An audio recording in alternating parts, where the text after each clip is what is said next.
We have a lot of viewers that want to know how to land a software engineering job in 2025. And since you just got a new job 3 months ago, what are the biggest ways that you think they can prepare for interviews? Like, also, do you feel comfortable sharing with us salary ranges that you had at Google versus now Airbnb? When I started Google, I was an entry-level engineer. We make around... In this video, we're going to talk about how you can prepare for your software engineering jobs in 2025 and land high-paying roles like Maddy for her Google job, her Airbnb job, as well as if AI is going to replace software engineers, what Maddy's thoughts are on the tech market and AI, and everything in between. So stay tuned and watch to the end to find out if AI will replace you. Hello world, hello friends. Welcome to Delia's channel where we talk about all things tech and travel. Today I have my bestie Maddy, who is an ex-Google engineer, now Airbnb software engineer, and she's gonna tell us all about how she got her Google and Airbnb jobs. So I'm super excited. We're actually at a cold plunge founders party right now, taking a little break from socializing. I always need a break from Fun socializing. fact, yes, we always need a break from socializing as software engineers. Yes.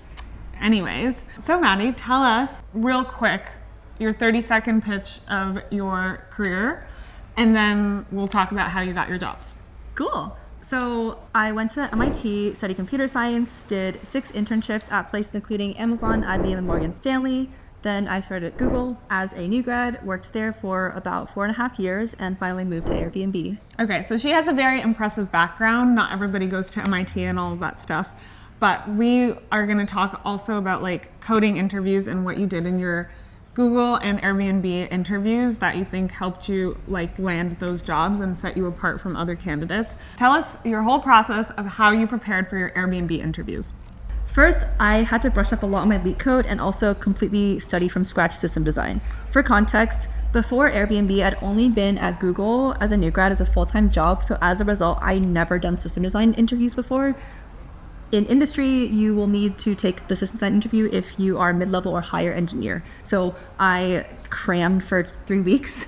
If I could redo it, I would definitely spend more time. And then for LeetCode, I actually got LeetCode Premium this time. I didn't have LeetCode Premium when I was interviewing as a new grad when I got Google. So highly recommend LeetCode Premium. I found it was very useful and very worth the money. I also got LeetCode Premium, and it's not even that much. And they give you, I swear to God, in my Google interview, they gave me one of the LeetCode Premium, like, when you get LeetCode Premium, you can filter by which companies, and it gives you the questions that those companies ask. And I actually got like one of the ones that they said was from Google in my Google interview, which is probably not supposed to happen. LeetCode, please sponsor Delia. You can cut this out if you want. Oh yeah, LeetCode, sponsor me. Yeah, why not? This is not sponsored, obviously. For context, Maddy was an ex-Google software engineer, and 3 months ago, she moved to Airbnb. So yes, Maddy is a very impressive software engineer, and we also want to know about your strategy for getting your Google job, because you had a whole spreadsheet. Yes. Tell us about the spreadsheets.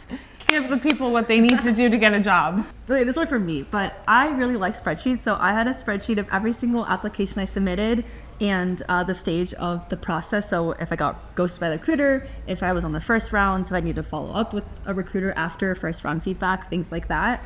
I found it really useful to just keep everything in all in one place, so I can make sure I wasn't accidentally ghosting recruiters. I also wrote down every single interview question I was asked, and I went to, I don't remember the exact numbers, but I did at least 15 on-sites back when I was interviewing as a new grad, so it was really helpful for me to have that question bank of real questions asked by real companies so I could like refresh and practice and figure out my strengths and weaknesses for LeetCode. Well, my weaknesses are everything for LeetCode, but I have some strengths, so I was like trying to brush up on more of those weaknesses. Okay, and how many LeetCode questions did you do total? No, honestly not that many. It's like 300, 400, I think. 300, 400, Everyone, not people, that many. Guys, listen to that. 300, 400, honestly not that many. This is how many you should be doing. Most people are like, oh, I did like 60. Oh. Yeah. I'm not naturally very good at algorithms questions, so it definitely took a lot of pattern recognition and prep to get. It does. It takes a lot of pattern recognition. But then once you do enough of them, I think even if you do 60 or 70, by that time you'll recognize, oh, this requires a hash map. Oh, this question has this like pattern that you can apply to it. You'll start seeing so many patterns. So even if you do 70, that's okay. But ideally do 300 or 400 if you want to work at Google and Airbnb. And do you think that referrals are helpful? Yes, referrals definitely help. I got a referral when I applied to Google, and it was actually I only got 2 referrals when I was applying new grads for, those 25 on-sites. Not 15, for those 15 on-sites. If I went back in time, I'd get more referrals because I feel like they're useful for putting your resume, at least getting your resume reviewed by a real human. At Airbnb, I actually didn't get a referral. The recruiter reached out directly to me. If I could also go and do things back, I would apply with referrals first. Really? Yeah. Why is that? Referrals just make it more likely someone will look at your resume. I'll say, especially in bigger companies, there's so many, thousands of applicants. That's true. Obviously, you still need to pass all the technical rounds and everything. You're not going to just get in because you know someone. Obviously. But getting that first, initial look at your resume, a referral can make or break. I know since you got your job at Google back in 2020, I guess. Was that 2020? Yeah. Yeah, because we started the same year. I got it in 2019. I got the offer. 2019. Yeah. Oh yeah, I think I started interviewing in 2019. I got the offer in 2020. Okay. I want to say. So it was a few days for your birthday. It was a few days before my birthday, yeah, and I was like, oh cool, this is my birthday present to myself, getting a job at Google. Back in 2020, it was so much easier to get a tech job. I remember we were hiring people like crazy. Every week we would hire 4 or 5 people on our team as a whole. And now there's layoffs, the economy is not doing as hot, and all these different reasons why tech is harder to get into. So what advice would you have for people that are looking to get a tech, software engineering, or maybe PM or any other tech role now in 2025? I would say, honestly, get used to rejections. I know it's rejection therapy is great. But when I was applying to jobs, I got rejected a lot. But I found that with every single time I got rejected, it just got easier and easier because I was like, it's fine. Who cares? 100 companies reject me. As long as I get one offer, that's all that matters. Second thing is I would really advocate getting the referrals like Delia mentioned. They're really useful, especially when you're competing with so many talented devs in the market. And now you're also competing with AI. That's true. The third bit of advice I'd say is use AI to your advantage when applying to jobs. So what that means is, do not use AI to cheat, just don't do it. But if you use AI, you can use AI to, for example, you can format your resume to make sure it has all the keywords that the job offerings are looking for. You can use it to give you behavioral questions that you might be asked. You can also use AI agents to practice your system design interviews. Use AI to practice your interviews. Yeah. It's so helpful. So it's definitely, because obviously, when I was interviewing, I actually didn't really use AI very much. For prepping, I kind of just I would be like, Delia, help me with system design because she's really good at it. If I could do things back, I definitely utilize a lot more just AI interview prep tools. I totally agree with that. That's the biggest thing and the biggest tip. And even for applying to jobs, there's all these ways to automate your job applications with AI so that, it's all a numbers game. So you're going to get rejected by so many, by hundreds, if not thousands. Use AI to spray and pray. I think that's also a very good idea. And then once you get to the stage where you're interviewing, use AI to help you prepare for those interviews. One thing I do, I'm not interviewing right now, but I always talk to ChatGPT in the shower. I literally just talk to ChatGPT wherever I am. So you can, even while you're showering or while you're biking, while you're doing whatever, you can talk to ChatGPT and practice your interviewing questions with them so that you're constantly working towards your interview prep. Mm-hmm. I think that's really helpful. And speaking of AI, do you think that software engineers are going to get replaced by AI anytime soon? Software engineering is not just about coding. There's a lot of other things. For example, it's writing the designs, interfacing with stakeholders, getting things pushed and things like that. So I think it'll be a while, if AI can completely replace that.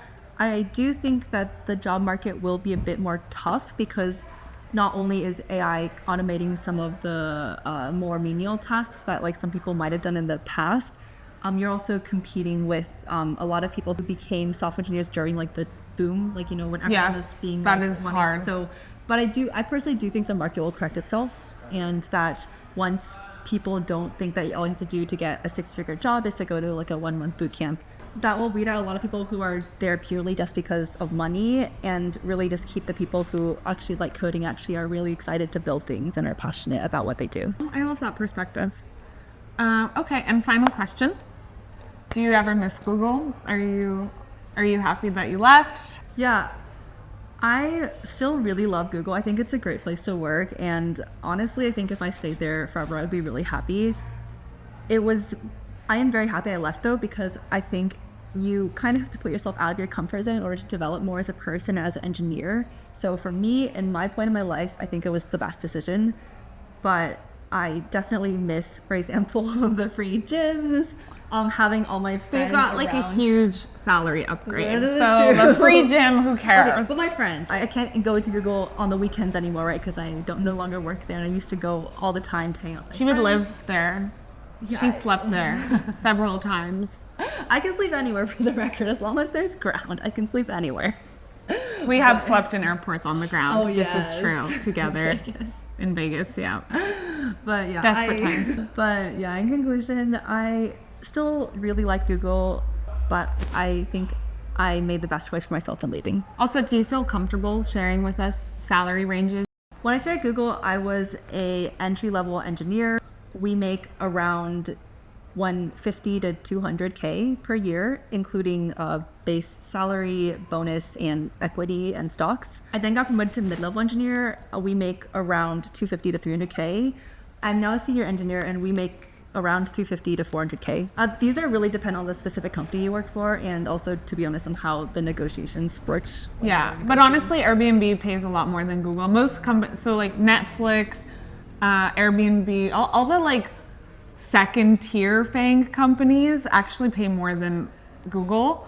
And I think that's because Google is so prestigious that like everybody wants to work there anyway. I know a lot of my Google friends got better offers from like other places, I would say and they Netflix just is higher tier. Personally, I don't know. Netflix also pays more than Google. Yeah, but as in, I thought Netflix was like, I thought people mean, wanted to work for Netflix over Google, personally. No, everybody would rather work for Google. Well, I don't know. Everybody, let me know. Okay. Would you rather work for Netflix or Google down below? I mean, I would rather work for Netflix because they pay more, obviously. They also give mostly cash comp.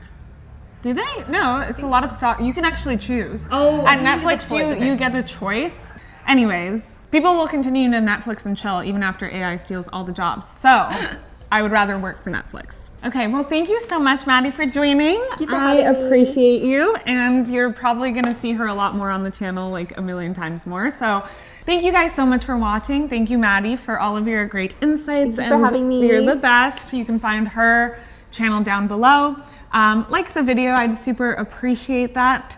And subscribe if you haven't already. Leave a comment down below on which would be your favorite FAANG company to work for, because clearly we're all on different pages. I'm very curious to hear what would be your ideal FAANG company.